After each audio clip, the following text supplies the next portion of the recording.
Come on, Hombre, cooperate.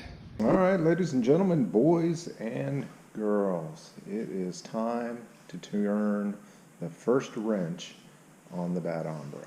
I got it up on our super duper heavy duty spectacular Harbor Freight dollies so I can push it around in here. Of course, you see the flat tire. I will air that up all day long. I plan to take off the hood and start removing that front core support. Get all of that just placed into the bed of the truck, and then eventually I'm gonna strap a chain to that engine and transmission that's in there and yank it out of there.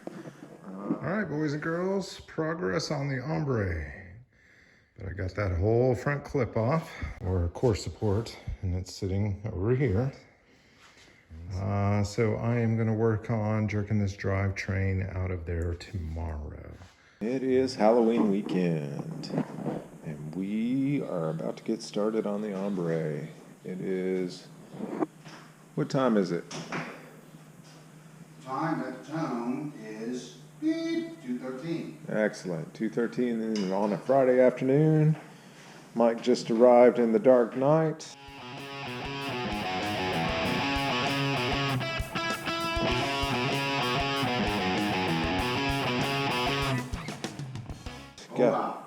Got the tune all done, got all of his wiring gremlins all fixed up, and so it's time to, dive headlong into this. We're going to push it back here in a second, and there's a hook back here that looks to be made for a hoist, so I'm going to grab hold of that. Looks to be made for it. Like someone actually planned for something like this? Something like that at the factory or wherever. Then we're going to start pulling and disconnecting and pulling and disconnecting.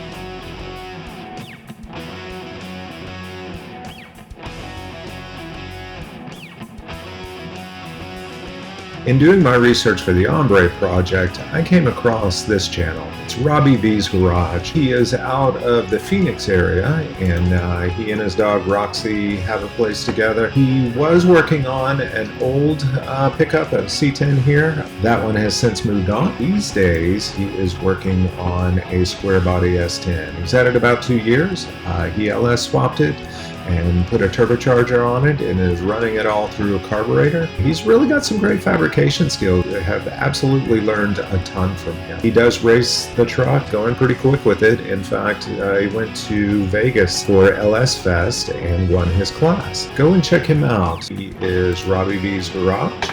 He's got a ton of content, and I think you'll learn a lot from him. Right, I have been working on this for a while. It is tight. Getting the oil pan past the cross member there is what is giving me fits. There ain't no kind of room, and the transmission starts hitting, and yeah. Again, I've been fighting this for a couple hours. Load leveler has helped. I can get the peak of that down to where it changes right there, but I just can't get it to slide. So I'm gonna fight it a little longer. It is almost 3 o'clock in the afternoon. If I can't get it in another couple of hours, I don't know what I'm gonna do. It's just about to slide down that and then going down the rest of the way. So.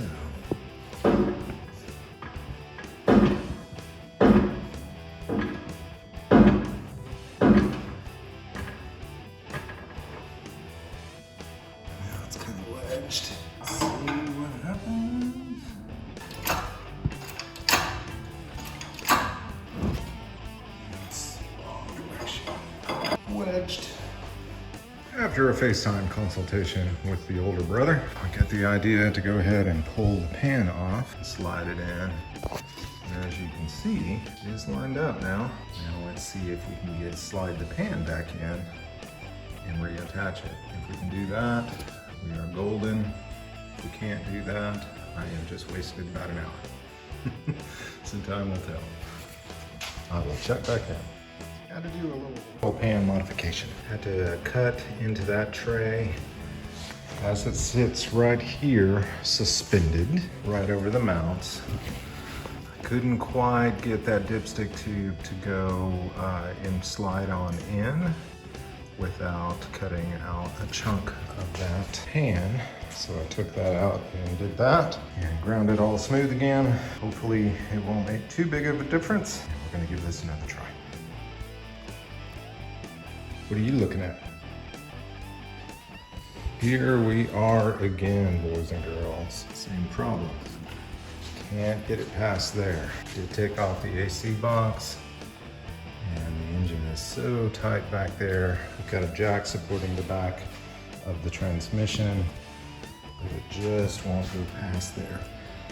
Heard of people being able to do it, to get it to slip in with this GM oil pan, but I think what's holding me up is the 4L80.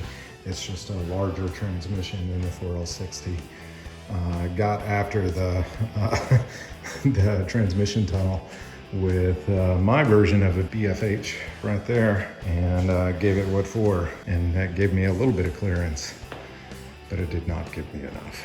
So I am afraid that I'm gonna have to notch that cross member and weld in a piece to box it back in so that I can clear that oil pan, get a motor in. Just trying to avoid that. Doesn't look like I am able to avoid that. Good times. That's right, boys and girls. What I thought I could avoid, or was hoping to avoid, is now inevitable. I'm gonna have to notch this cross member, which means I'm gonna have to cut there, across, and there, and take that chunk out and hopefully flip it around and just weld it back in so I can box it in. If not, I've got some steel that I can use to do that. But again, I was hoping to avoid this, but it is not going to fit any other way. Harbor Freight saves the day. Cut out that cross member. You can see it's full of crap in there. I'll get all that blown out, get it sanded. I've got the piece.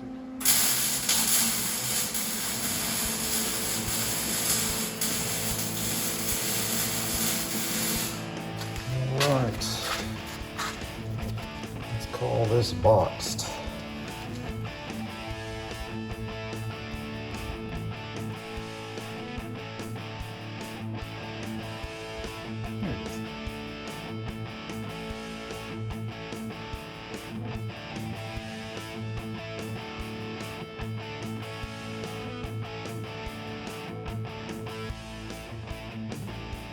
Once again, tenacity pays off. Would not give up. And now it is sitting on its mounts. I just have the transmission mount just sitting across and kind of holding it in. It's not really fastened in there, but it won't fall out for the moment. But it is pretty darn tight. Get my finger in there. There's maybe 1/8 of an inch on that side. Cutting out that cross member was really the only way to get this down with the 4L80. It's just too fat, but it's in there. Looky there.